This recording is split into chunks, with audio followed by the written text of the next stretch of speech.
Look at how Apple actually started. Steve Jobs and Steve Wozniak simply wanted a personal computer for themselves, and then they needed a few more for their friends.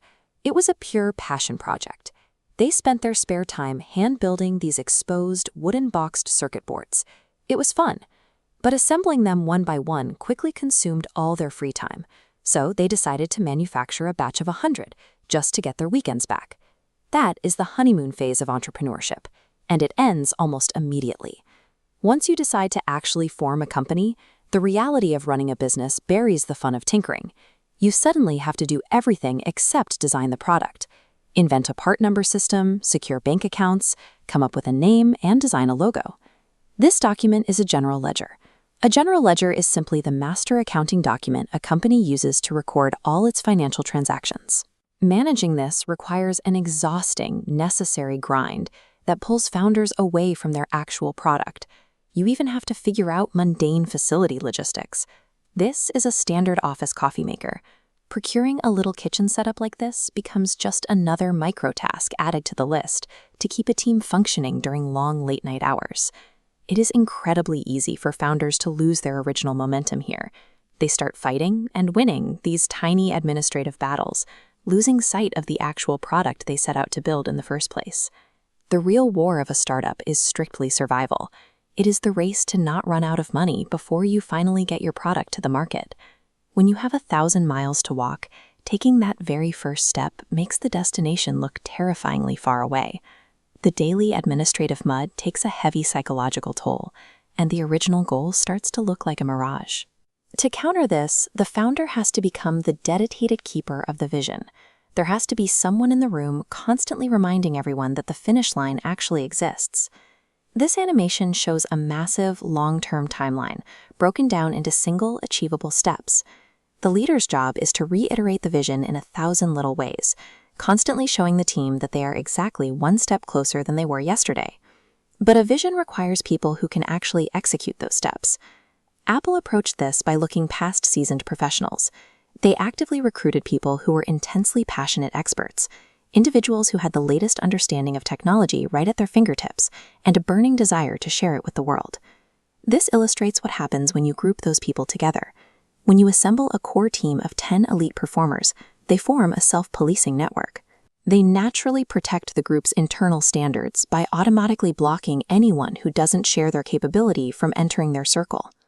Combining a clearly reiterated vision with a tightly knit, self-policing team builds an autonomous engine. The group drives itself forward, freeing the leader from micromanaging every detail. Keeping that engine on the right track requires focus, but most people misunderstand what organizational focus actually means. They think it means saying yes to the thing you are working on. In reality, focus is the brutal discipline of saying no. It means looking at 100 other perfectly good ideas and actively deciding to reject them, so you can direct all your energy into a tiny handful of things. This flowchart maps out a fatal, extremely common error in product development. A company sits down with its engineers, invents an impressive piece of technology, and then tasks marketing with finding a way to sell it. Jobs admitted to making this exact mistake early in his career and having the financial scar tissue to prove it. To prevent this, the customer experience has to be the absolute filter for every development decision. Watch the sequence reorganize. You must start by asking what incredible benefits you can give the customer. Once you define the ideal customer experience, you work backwards to build the specific technology required to make it happen. This is the Apple II. Compared to the exposed wires of the early prototypes, this is a sleek, consumer-ready product. It is the direct result of starting with the user's needs and engineering backward to meet them.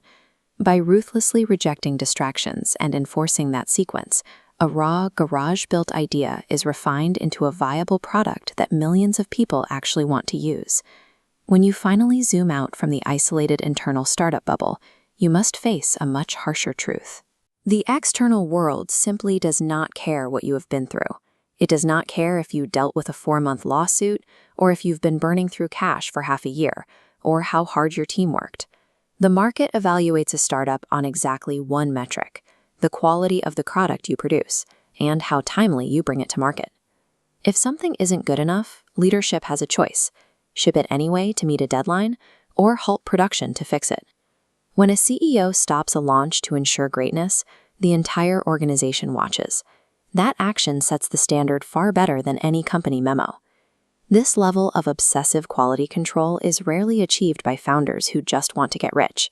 Time and again, those motivated strictly by money fail. The ones who survive the grind are those who simply have an idea they are desperate to express. They start companies because nobody else will listen to them.